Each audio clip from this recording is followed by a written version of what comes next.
Hi hello friends, നമസ്കാരം. എല്ലാവർക്കും എൻ്റെ ഒരു പുതിയ വീഡിയോയിലേക്ക് സ്വാഗതം. അപ്പോൾ ഇന്ന് ഞാൻ വന്നിരിക്കുന്നത് വളരെ പെട്ടെന്ന് തന്നെ ചെയ്യാൻ പറ്റുന്ന അടിപൊളി ടേസ്റ്റി ആയിട്ടുള്ളൊരു വെറൈറ്റി സ്നാക്സിൻ്റെ റെസിപ്പി ആയിട്ടാണ്. അപ്പോൾ ഇന്ന് നമ്മൾ ഉണ്ടാക്കിയിട്ടുള്ള ഈ സ്നാക്സിൻ്റെ പേര് പുണുകുലു എന്നാണ്. ഇതൊരു ആന്ധ്ര സ്പെഷ്യൽ സ്നാക്സ് ആണ് കേട്ടോ. ഇവിടെയാണെന്നുണ്ടെങ്കിൽ ചായക്കടകളിലും ചെറിയ ചെറിയ പെട്ടിക്കടകളുണ്ടല്ലോ, അവിടെയൊക്കെയാണെന്നുണ്ടെങ്കിൽ വൈകിട്ടാകുമ്പോഴത്തേക്ക് ഇത് ഭയങ്കര തിരക്കാണ് കേട്ടോ ഈ പുണുകുലു വാങ്ങാൻ വരുന്നവരുടെ. അപ്പോൾ ഇതാണെന്നുണ്ടെങ്കിൽ 10-12 പുണുകുലും കുറച്ച് ചട്നിയും കുറച്ച് ഉള്ളിയും കൂടെ തരുമ്പം 10 രൂപയുള്ളൂ കേട്ടോ ഒരു പാക്കറ്റിന്. ഞങ്ങൾ ഇടയ്ക്കൊക്കെ വാങ്ങുമായിരുന്നു കേട്ടോ.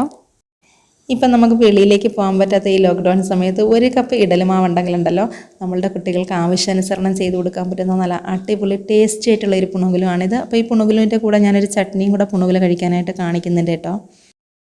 അപ്പോൾ നമ്മുടെ പുണുകുലും ചട്നിയും എങ്ങനെയാണ് ചെയ്യണമെന്നുള്ള വീഡിയോയിലേക്ക് പോകാം. ഞാൻ ആദ്യം തന്നെ പറഞ്ഞല്ലോ, നമ്മൾ ഇഡലിമാവ് വെച്ചിട്ടാണ് ഇത് തയ്യാറാക്കുന്നത് എന്നുള്ളത്. അപ്പോൾ ഇഡലിമാവ് റെഡിയാക്കണത് ഒരുപാട് അങ്ങ് ഡീറ്റെയിൽ ആയിട്ട് ഞാൻ ഈ വീഡിയോയിൽ കാണിക്കുന്നില്ല, കാരണം എല്ലാവർക്കും അറിയാമല്ലോ ഇഡലിമാവൊക്കെ റെഡിയാക്കാനായിട്ട്. അപ്പോൾ ഞാൻ എടുത്തിരിക്കുന്ന ഉഴുന്നുപരിപ്പിൻ്റെ അരിയുടെയും മെഷർമെൻ്റ് ഒന്ന് പറയാം കേട്ടോ, അത്രയേ ഉള്ളൂ. അപ്പോൾ ഞാനിപ്പോൾ 1 കപ്പ് ഉഴുന്നുപരിപ്പാണ് കേട്ടോ എടുത്തിരിക്കുന്നത്. നിങ്ങൾ ഏത് ഗ്ലാസ്സിനാണോ എടുക്കുന്നത് അതിൻ്റെ അളവ് നിങ്ങൾ അതിനനുസരിച്ച് എടുത്താൽ മതിയാകും. ഞാനിപ്പോൾ ഇഡ്ഡലിയും കൂടെ ഉണ്ടാക്കാനായിട്ടാണ് കേട്ടോ ഇത്ര ഒരു അളവിലെടുക്കുന്നത്. അല്ലാന്നുണ്ടെങ്കിൽ നമുക്ക് പുണുകുലു മാത്രമാണെങ്കിൽ ജസ്റ്റ് ചെറിയൊരളവിലെടുത്താൽ മതിയാകും. അപ്പോൾ പച്ചരി എടുക്കണത് 2 കപ്പാണ് കേട്ടോ. അപ്പോൾ നമ്മുടെ അരിയും ഉഴുന്നും നന്നായിട്ട് വാഷ് ചെയ്തെടുത്തതിന് ശേഷം വെള്ളത്തിലിട്ട് ഒന്ന് കുതിരാനായിട്ട് 4 മണിക്കൂർ വെക്കാം കേട്ടോ.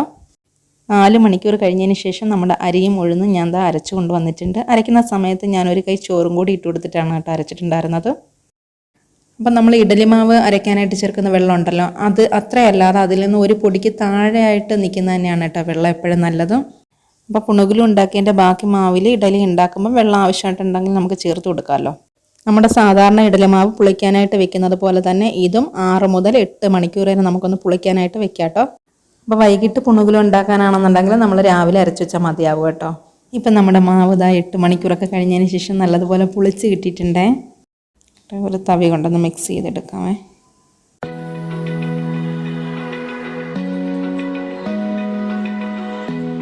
അതിൽ നിന്ന് കുറച്ച് മാവ് ഞാൻ മറ്റൊരു ബൗളിലേക്ക് മാറ്റിയിട്ടുണ്ട് പുണുകുലു ഉണ്ടാക്കാനായിട്ട്. ഒരുപാടൊന്നും എടുത്തിട്ടില്ല കേട്ടോ, ഒരു 3 തവി മാവ് അത്രയേ ഉള്ളൂ.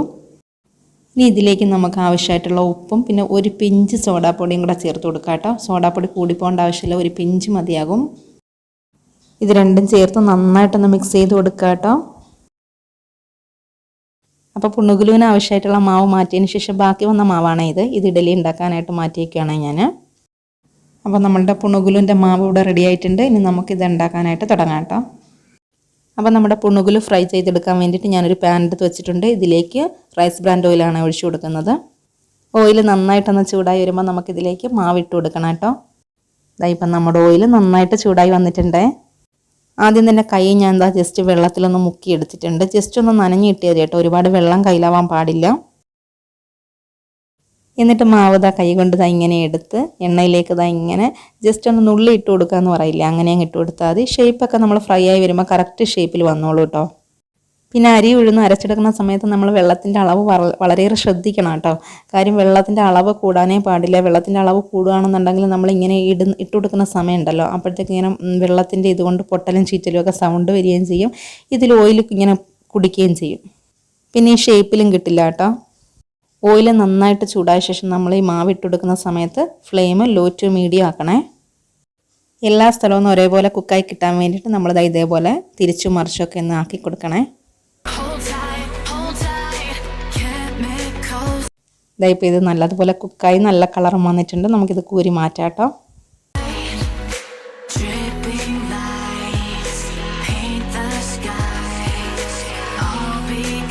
ഇപ്പോൾ ഒരു ബാച്ച് നമ്മൾ ഉണ്ടാക്കി കഴിഞ്ഞു. വേണ്ട എണ്ണയൊന്നും ഒട്ടും പിടിക്കില്ല കേട്ടോ, നല്ല അടിപൊളിയായിട്ടാണ് കിട്ടിയിരിക്കുന്നത്. ഇനി നമുക്ക് അടുത്ത ബാച്ച് ഇട്ട് കൊടുക്കാം.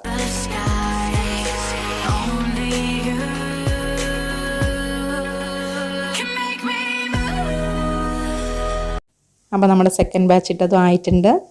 ഇനി ഇത് കോരി മാറ്റിയതിന് ശേഷം ബാക്കിയിരിക്കുന്ന മാവും കൂടി ഞാൻ ഇതേണൊക്കെ ചെയ്തെടുക്കും കേട്ടോ. അതൊന്നിപ്പോൾ നിങ്ങളെ കാണിക്കുന്നില്ല, ഇത്രയും കാണിച്ചല്ലോ. നമ്മളെടുത്ത മാവ് മൊത്തം ഞാൻ ചെയ്തിട്ടുണ്ട്.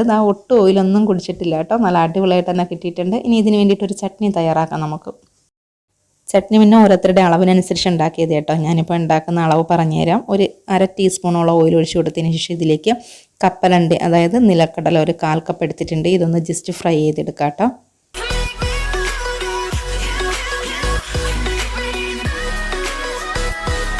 ഇത് നല്ലതുപോലെ ഒന്ന് ചൂടാക്കി ഇട്ടിട്ടുണ്ട്. ഇനി നമുക്കിത് മാറ്റി വയ്ക്കാം കേട്ടോ. ഇനി ഇതിലേക്ക് വീണ്ടും ഒരു 1/4 ടീസ്പൂണോളം ഓയിൽ ഒഴിച്ച് കൊടുത്തതിന് ശേഷം നമുക്ക് കടലപ്പരിപ്പ് ഉണ്ടല്ലോ നമ്മളുടെ മിക്സറിനകത്തൊക്കെ ഇടുന്ന ആ കടലപ്പരിപ്പ് ഒന്ന് ജസ്റ്റ് ഒന്ന് ചൂടാക്കി എടുക്കാം കേട്ടോ. അപ്പം ഇതും എടുത്തിരിക്കുന്നത് നമ്മളുടെ കപ്പലണ്ടിയുടെ സെയിം ക്വാണ്ടിറ്റി തന്നെയാണ് കേട്ടോ, 1/4 കപ്പാണ്. ഇതും ചൂടായിട്ടുണ്ട്, നമുക്കിനി എടുക്കാം ഇതും. ഇനി ഇതിലേക്ക് ഒരു 8 പച്ചമുളക് ഞാനൊന്ന് വഴറ്റിയെടുക്കുകയാണ്. മുളക് പിന്നെ ഓരോരുത്തരുടെ എരിവിനനുസരിച്ച് എടുത്താൽ മതി. എനിക്കിപ്പോൾ ഇത് കുറച്ച് എരിവ് കുറവാണ് കേട്ടോ, അതുകൊണ്ടാണ് ഞാനിപ്പോൾ 8 പച്ചമുളക് എടുത്തത്. ഇതും ചൂടായി വന്നിട്ടുണ്ട്. ഇനി ഇത് മാറ്റുവാണേ. ഇനി ഇതെല്ലാം കൂടി നന്നായിട്ടൊന്ന് അരച്ചെടുക്കണം. അതിന് വേണ്ടിയിട്ടൊരു മിക്സിയിലെ ജാർ എടുത്തിട്ടുണ്ട്. ഇതിലേക്ക് നമുക്കിതെല്ലാം ഇട്ട് കൊടുക്കാം കേട്ടോ. ഇതിൻ്റെ ചൂട് അത്യാവശ്യം മാറിയിട്ടുണ്ട്. അത് കഴിഞ്ഞിട്ടാണ് ഞാനിപ്പോൾ മിക്സിയിലെ ജാറിലേക്ക് ഇട്ട് കൊടുക്കുന്നത്. മുളക് പെട്ടെന്നൊന്ന് അരഞ്ഞ് കിട്ടാൻ വേണ്ടിയിട്ട് ഞാനൊന്ന് കട്ട് ചെയ്തിട്ട് ഇട്ട് കൊടുത്തിട്ടുണ്ട്. ഇനി ഇതിലേക്ക് 4 ചെറിയ ഉള്ളി ഇട്ട് കൊടുക്കണം. ഇപ്പോൾ എൻ്റെ കയ്യിൽ ചെറിയ ഉള്ളി ഇല്ലാത്തത് കൊണ്ട് ഞാനൊരു പീസ് സവാള ചെറുതായിട്ടൊന്ന് കട്ട് ചെയ്തിട്ട് ഇട്ട് കൊടുക്കുവാണേ. ചെറിയ ഉള്ളി ഉണ്ടെങ്കിൽ നിങ്ങൾ അത് തന്നെ ഇട്ട് കൊടുത്താൽ മതി കേട്ടോ, അതാണ് ടേസ്റ്റ് കൂടുതൽ. ഇപ്പോൾ എൻ്റെ ഇല്ലാത്തതുകൊണ്ടാണ് ഞാനിപ്പോൾ ഇത് ഇട്ട് കൊടുത്തത്. ഇനി ഇതിലേക്ക് 1/4 കപ്പ് തേങ്ങ ചിരകിയതും കൂടി ഇട്ട് കൊടുക്കുകയാണ്. പിന്നെ ചെറിയൊരു പിടി പുതിനയിലയും അതേപോലെ തന്നെ ചെറിയൊരു പിടി മല്ലിയിലയും കൂടെ ചേർത്ത് കൊടുക്കുകയാണ്. മല്ലിയില ഇതാ ഒന്ന് കട്ട് ചെയ്തിട്ട് ചേർത്ത് കൊടുത്തിട്ടുണ്ട്. ഇനി ഇതിലേക്ക് ആവശ്യത്തിനുള്ള ഉപ്പും കുറച്ച് വെള്ളം കൂടി ചേർത്തിട്ട് ഒന്ന് നന്നായിട്ട് അരച്ചെടുക്കാം കേട്ടോ. ചട്നിയുടെ ഒരു കട്ടിക്കനുസരിച്ച് നമ്മൾ വെള്ളം ചേർത്ത് കൊടുത്താൽ മതി കേട്ടോ. പിന്നെ തിളപ്പിച്ചാറിയ വെള്ളമാണെന്നുണ്ടെങ്കിൽ അത്രയും നല്ലതാണ് കേട്ടോ. അരച്ചുകൊണ്ട് വന്നിട്ടുണ്ട്, നന്നായി അരഞ്ഞ് കിട്ടിയിട്ടുണ്ട്.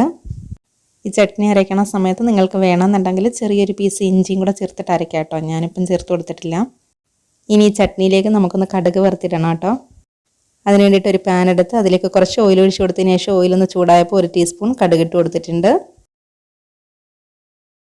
കടുകൊന്ന് പൊട്ടിക്കഴിഞ്ഞപ്പോഴത്തേക്കും കുറച്ച് ഉള്ളി അരിഞ്ഞത് ഇട്ട് കൊടുക്കുകയാണ്. എന്നിട്ട് 3 വറ്റൽമുളക് കട്ട് ചെയ്തത് കൂടി ഇട്ട് കൊടുത്തതിന് ശേഷം കുറച്ച് കറിവേപ്പില ഇട്ട് കൊടുക്കാം. അപ്പം ഞാൻ ഫ്ലെയിം ഓഫ് ചെയ്തിട്ടുണ്ട്. ഒന്നുകിൽ നമ്മളൊരു ബൗളിലേക്ക് ചട്നി എടുത്തതിന് ശേഷം അതിലേക്ക് ഇത് ഒഴിച്ചു കൊടുത്താലും മതി, അല്ലെങ്കിൽ ഇതിലേക്ക് ചട്നി ഒഴിച്ചു കൊടുത്താലും മതി കേട്ടോ. അതെന്താണെന്ന് വെച്ചാൽ നിങ്ങളുടെ സൗകര്യം അനുസരിച്ചിട്ട് ചെയ്താൽ മതി. ഞാനിപ്പോൾ എന്തായാലും ഇതിലേക്ക് ചട്നി ഇട്ട് കൊടുത്തിട്ട് ഒന്ന് മിക്സ് ചെയ്തെടുക്കുവാണേ. അങ്ങനെ നമ്മളുടെ ചട്നിയും ഇവിടെ റെഡി ആയിട്ടുണ്ട്.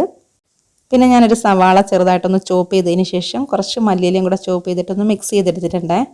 ഈ പുണുകുല് കഴിക്കുമ്പോൾ ഉണ്ടല്ലോ ചട്നിയും ഈ സവാളയിലും കൂടെ ഒന്ന് മിക്സ് ചെയ്തിട്ട് എടുത്ത് കഴിക്കുമ്പോഴാണ് കേട്ടോ അടിപൊളി taste.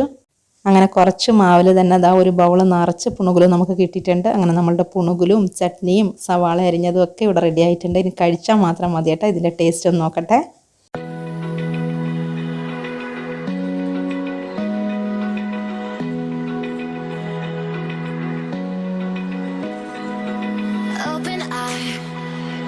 Feel the waves cut through me, hypnotized by the sounds I'm breathing in. Hold tight, hold tight. നല്ല അടിപൊളിയായിട്ടുണ്ട്. പുറത്ത് നല്ല ക്രിസ്പിയും നല്ല അടിപൊളി ടേസ്റ്റ് ആയിട്ടുണ്ട് കേട്ടോ. പറഞ്ഞറിയിക്കാൻ പറ്റാത്ത ടേസ്റ്റാണ്. ഞങ്ങളുടെ വീട്ടിലിവിടെ എല്ലാവർക്കും ഒരുപാട് ഇഷ്ടപ്പെട്ട ഒരു സ്നാക്കാണിത് കേട്ടോ. അപ്പം നിങ്ങൾ ഇതുവരെയും കഴിച്ചിട്ടില്ലാത്തവരാണെങ്കിൽ ഒരു പ്രാവശ്യമെങ്കിലും ഒന്ന് ചെയ്ത് നോക്കിയിട്ട് കഴിച്ചു നോക്കണേ, കാരണം അത്രയ്ക്ക് അടിപൊളിയാണിത് കേട്ടോ.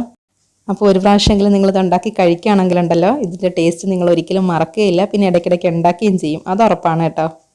ഇത് കുറച്ച് കഴിച്ചാൽ തന്നെ ഉണ്ടല്ലോ കുറേ നേരത്തൊക്കെ നമുക്ക് വിശക്കുകയില്ല.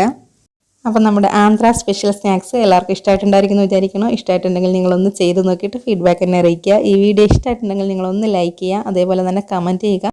സബ്സ്ക്രൈബ് ചെയ്തിട്ടില്ലാത്തവരാണ് നമ്മുടെ ചാനൽ കാണുന്നതെങ്കിൽ ഒന്ന് സബ്സ്ക്രൈബ് ചെയ്തേക്കണേ. അപ്പോൾ അടുത്ത് തന്നെ അടിപൊളി റെസിപ്പി ആയിട്ട് വരുന്നവരേക്കും ഗുഡ് ബൈ.